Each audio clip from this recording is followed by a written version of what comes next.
अस्सलाम वालेकुम गाइस। आप सुन रहे हैं ज़ियाउर रहमान को यूट्यूब चैनल पर। आज हमारा 11th लेक्चर है। आज का हमारा लेक्चर है टाइप्स ऑफ रिसर्च पैराडाइम्स और फिलोसॉफिकल वर्ल्ड व्यूज़। इसको हम उर्दू में कहेंगे नमूना या फ़लसफ़ाए कायनात के नज़ारा की इकसाम। तहकीक का नमूना या फ़लसफ़ाए कायनात के नज़ारा की इकसाम।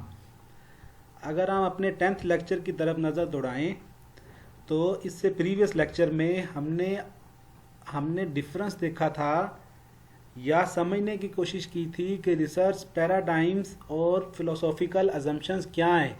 हर एक पैराडाइम्स में 4 फिलोसॉफिकल अजम्पशंस मौजूद हैं, बिल्ट इन हैं। उनको हम रिसर्च पैराडाइम से अलग करके नहीं कह सकते कि ये कोई अलग चीज़ है या रिसर्च पैराडाइम अलग चीज़ है।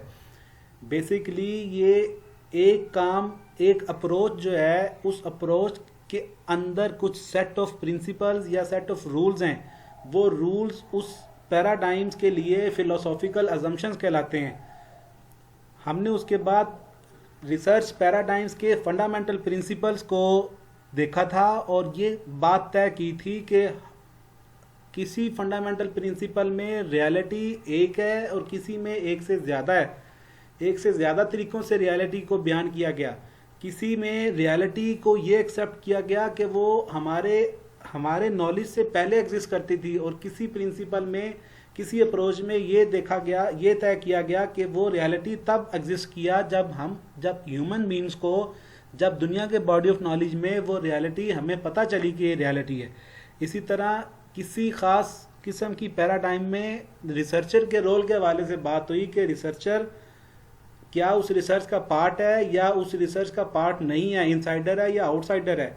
और इसी तरह हमने ये कहा कि रिसर्च के जो एथिक्स हैं उसमें रिफ्लेक्सिविटी, बायसनेस, वैलिडिटी और रिलायबिलिटी के कॉन्सेप्ट बहुत ज़रूरी है कि उस रिसर्च की जो फाइंडिंग्स हैं वो बायस ना हो, वो किसी की पर्सनल थिंकिंग को रिफ्लेक्ट ना करती हों। हमने ओंटोलॉजी में आपको ये कहा था कि ओंटोलॉजी नेचर ऑफ रियलिटी है, epistemology how the researchers comes to know that reality, methodology how researcher access and report the reality. This is actually a method to conduct the research from start to the end. और उसके अलावा axiology, हम ethics और rules की बात करते हैं, rules of values की। अगर हम आज के लेक्चर में आए, आज का हमारा लेक्चर है टाइप्स क्या है रिसर्च पैराडाइम्स की। रिसर्च पैराडाइम्स, पहले हम रिसर्च पैराडाइम को दोबारा देख लें। हम वैसे 8वें लेक्चर में इसके ऊपर डिटेल में बात कर चुके हैं रिसर्च, तो अगर आप 8वां लेक्चर इसके साथ मिक्स करके देखें, 8वां, 9वां, 10वां और 8 से लेकर 13 तक लेक्चर्स हमने ख़ास तरतीब से सेट किए हैं रिसर्च फिलॉसफी के हवाले से, रिसर्च मैथडोलॉजी के हवाले से। स्कॉलर्स को इनको समझना बहुत ज़रूरी है ताकि उनकी बेस लाइन क्लियर हो कि मैं तो जिस भी शख्स को आज मिला हूँ या ये जो मैं कमेंट्स देख रहा हूँ, मैंने ये देखा है कि लोगों को रिसर्च फिलॉसफी की इस तरह से अंडरस्टैंडिंग नहीं है कि आप उसको इजी लाइफ एग्जांपल्स से टच करके उसकी पैरामीटर्स को अपने जहन में बिठाएं। अगर आपको रिसर्च फिलॉसफी या फिलोसॉफिकल अजम्पशंस और पैराडाइम्स की अगर आपको समझ नहीं होगी तो आप रिसर्च करते हुए भी पता नहीं कहाँ निकल जाएंगे। डिफेंस में, थीसिस के डिफेंस में या आपकी कहीं पेपर की एक्सेप्टेंस के हवाले से सबसे बड़े क्वेश्चन जो आते हैं वो ये आते हैं कि आप क्या रिसर्च डिज़ाइन क्या है, रिसर्च पैराडाइम कौन सी फॉलो की है, फिलोसॉफिकल अजम्पशंस कैसे फुलफिल किए हैं आपने। तो आप 8 से 13 नंबर लेक्चर्स को ज़रा गौर से सुने। हमने रिसर्च फिलोसफी के हवाले से ये कहा था कि different approaches to the research हैं। अब इसके ऊपर अगर हम आज ख़ास तौर पर जब हम इसकी टाइप्स की बात कर रहे हैं तो हमें ये देखना है रिसर्च पैराडाइम शिफ्ट में क्या चीज़ें अब अहम हैं। Understanding the world view is not necessary for everyone to be the same. हर शख्स के लिए ये ज़रूरी नहीं है कि हर शख्स किसी दूसरे शख्स की तरह अंडरस्टैंड करे कि पैराडाइम इस तरह से होनी चाहिए। पर्सन टू पर्सन ये बात वेरी कर सकती है, researchers view research paradigms differently. तो इसी तरह रिसर्चर्स के में भी ये बात कि वो एक ही पैराडाइम को भी डिफरेंटली बिहेव करते हैं और समझते हैं। यही बेसिकली हॉलमार्क है सोशल साइंसेज का और मैनेजमेंट साइंसेज के रिसर्चर्स का। जबकि इसके बरक्स नेचुरल साइंसेज के जो लोग हैं वहाँ इतनी ज़्यादा हॉलमार्क नहीं है उनके रिसर्च के पैटर्न्स के ऊपर, रिसर्च के एनवायरनमेंट में उनके यहाँ पैराडाइम्स और फिलोसॉफिकल असम्पशंस की इतनी ज़्यादा बहस नहीं है और इतना ज़्यादा क्रिटिसिज्म एक दूसरे के ऊपर मौजूद नहीं है। ये सिर्फ सोशल साइंसेज और मैनेजमेंट साइंसेज में क्रिटिसिज्म है, क्योंकि यहाँ बेसिक बात यह है कि understanding the world view is not necessary for every person to be the same, या उसको दूसरे अल्फाज में researchers view research paradigms differently. इन दो वजूहात की बेस पर सोशल साइंसेज और मैनेजमेंट साइंसेज में ये डिबेट हर वक्त एक्टिव रहती है कि क्या सही है और क्या गलत है, और मेरा काम सही है या उसका काम सही है। ये डिबेट हमारे यहाँ मौजूद है। हमारे बरक्स नेचुरल साइंसेज के लोग बहुत ज़्यादा आसानी में हैं, क्योंकि वहाँ साइंटिफिक प्रोसीजर्स हैं, एक्सपेरिमेंट्स हैं, वहाँ पर्सन टू पर्सन चीज़ वेरी नहीं कर सकती। अब हम अपने टॉपिक की तरफ आते हैं, टाइप्स ऑफ रिसर्च पैराडाइम्स और फिलोसॉफिकल वर्ल्ड व्यू। तो इसकी जो टाइप्स हैं ये बेसिकली हैं तो 4 रिसर्च पैराडाइम्स। जब से ये बहस शुरू हुई तब से लेकर आज तक 4 ही रही एक वक्त में, लेकिन ये अपनी नेचर को बदलती गई, अपनी हैबत को, अपनी शिद्दत को, अपने रूल्स की सख्तियों को तब्दील करती गई। जैसी तब्दील करती गई वो एक नई नाम से एक नए व्यू से ऐड होती गई और पुराने व्यू को प्रीवियस व्यू में रखा गया।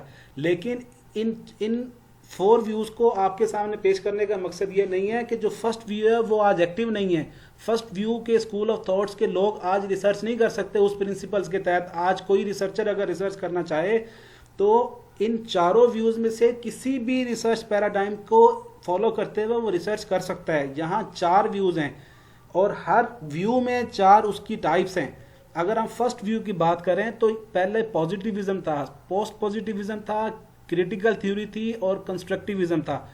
बेसिकली पॉजिटिविज्म और कंस्ट्रक्टिविज्म एक दूसरे की पीक में मुखालिफ या ऑपोजिट डायरेक्शन में, एक दूसरे से ऑपोजिट डायरेक्शन में ये रिसर्च की पैराडाइम्स हैं।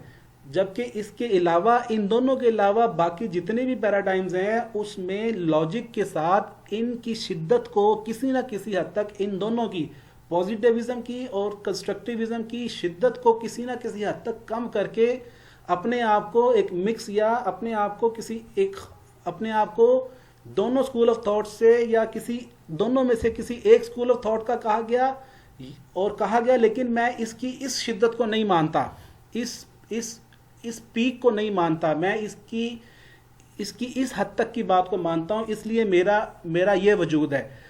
तो हर पैराडाइम एग्जिस्ट करती है और हर पैराडाइम में उसी तरह वर्ल्ड फिलोसॉफिकल अजम्पशंस भी एग्जिस्ट करते हैं। अगर हम सेकंड व्यू की बात करें तो पॉजिटिविज्म, पोस्ट पॉजिटिविज्म अब यहाँ क्रिटिकल थ्योरी की जगह इंटरप्रेटिविज्म ने ले ली। इंटरप्रेटिविज्म में भी एक ये हम आपको अपने नेक्स्ट लेक्चर्स में जब हम रिसर्च मेथडोलॉजी का चैप्टर शुरू करेंगे, अभी तो हम आपको फिलॉसफी की बेसिक अंडरस्टैंडिंग दे रहे हैं, तो ये आई थिंक के 61 या 65 से इसके लेक्चर शुरू होंगे। तो आप उन लेक्चर्स को आप देखिएगा जब हम इन हर किसी के ऊपर इन डिटेल आपके साथ लेक्चर्स करेंगे। तो थर्ड व्यू में पॉजिटिविज्म, अब यहाँ पोस्ट पॉजिटिविज्म की जगह न्यू एम्पिरिसिज्म ने ले ली, क्रिटिकल थ्योरी फिर वापस आ गई और पोस्ट मॉडर्निज्म आ गया कंस्ट्रक्टिविज्म की जगह। फोर्थ व्यू में पोस्ट पॉजिटिविज्म ने जगह ले ली पॉजिटिविज्म की, और वो जो एक शिद्दत थी क्वांटिटेटिव टेक्निक्स से ही काम को करने की या नेचुरल रियलिटी को किसी लॉजिक या ये कहना कि ट्रुथ एक है उसकी शिद्दत या पीक को कम करके पोस्ट पॉजिटिविज्म ने उसकी जगह ली। और सोशल कंस्ट्रक्टिविज्म पार्टिसिपेटरी, अब यहाँ पार्टिसिपेटरी भी बेसिकली सोशल कंस्ट्रक्टिविज्म की ही एक ब्रांच है जिसमें बेसिकली ये प्रिंसिपल ये कहने की कोशिश करता है कि रिसर्चर जो है वो इसका रिसर्च का पार्ट भी हो सकता है, लेकिन ये अपनी दूसरी किसी एक और इकाई में ये भी कहते हैं कि हम नेचर को एज ए इंडिपेंडेंट भी रिपोर्ट कर सकते हैं। इसी तरह प्रैग्मेटिज्म। तो ये 4 वर्ल्ड व्यूज हैं और हर वर्ल्ड व्यू में 4 पैराडाइम्स की टाइप्स हैं। आपको रिसर्च कंडक्ट करने में किसी एक पैराडाइम को फॉलो करना है, लेकिन उसको आपने कंप्लीट फॉलो करना है। उसके किसी जुज को फॉलो नहीं कर सकते, उसके किसी एक खास हिस्से को फॉलो नहीं कर सकते, आप एक से ज्यादा किसी रिसर्च पैराडाइम को फॉलो नहीं कर सकते। आपको एक ही पैराडाइम में रहना है और उसी पैराडाइम के कपड़े पहनकर, उसी पैराडाइम की शक्ल इख्तियार करके आपको रिसर्च के एनवायरनमेंट को कंडक्ट करना है और अपनी फाइंडिंग देनी है। आप नेक्स्ट लेक्चर में अगर आप देखेंगे तो हम आपको इसमें जो मैंने आपको कहा ना कि पॉजिटिविज्म और सोशल कंस्ट्रक्टिविज्म, बेसिकली ये दो ओल्ड टाइप्स ऑफ पैराडाइम्स हैं जो सबसे पहले वजूद में आई। ये दोनों ऐसे ही हैं जैसे क्वालिटेटिव और क्वांटिटेटिव टेक्निक्स हैं। तो पॉजिटिविज्म बेसिकली एक खास एंगल से अपनी पीक को जाहिर करती है कि यहाँ ट्रुथ सिर्फ एक है, और दूसरी तरफ कंस्ट्रक्टिविज्म ये कहता है कि ये सोशली कंस्ट्रक्टेड आर्ग्यूमेंट हैं जो पर्सन टू पर्सन वेरी करते हैं। हम अपने नेक्स्ट लेक्चर में जब आपको ये दोनों समझ आ गए कि बेसिकली पॉजिटिविज्म क्या है और सोशल कंस्ट्रक्टिविज्म क्या है और इनमें डिफरेंस क्या है, तो ये जो बाकी जितने आपको नजर आ रहे हैं, post positivism, critical theory, interpretivism, post modernism, new empiricism, pragmatism, participatory, इनको समझने के लिए आपको सिर्फ एक जस्ट उनका वो पार्ट बताया जाएगा कि ये इस तरह से ये पॉजिटिविज्म से अलग हैं और ये इस तरह से सोशल कंस्ट्रक्टिविज्म से अलग हैं। तो आप नेक्स्ट लेक्चर को सुने, लेक्चर नंबर 12 को, और उसमें हम आपको इन डिटेल इन दोनों की पीक पे जो मुखालफत है एक दूसरे से वो हम आपके सामने रखेंगे। तो कमेंट्स में आ रहे हैं, कुछ दोस्तों ने ये रिक्वेस्ट की है कि ऑन कैमरा आपके साथ किसी दिन सेशन किया जाए। हम आपकी इस राय को मद्देनज़र रखते हुए इंशाल्लाह किसी दिन ऑन कैमरा आपके साथ आएंगे और अपना इंटरव्यू और कुछ और दोस्तों का भी इंटरव्यू आपके साथ रिकॉर्ड करेंगे और आपको उसमें इंशाल्लाह लुत्फ़ आएगा। उसमें भी बड़ी काम की बातें होंगी। हमारे चैनल को आप सब्सक्राइब कर लें, बेल आइकॉन पे क्लिक कर दें प्लीज़, और हमें अगर आपको वीडियो पसंद आई हो तो लाइक के बटन पर क्लिक करें। थैंक यू, शुक्रिया।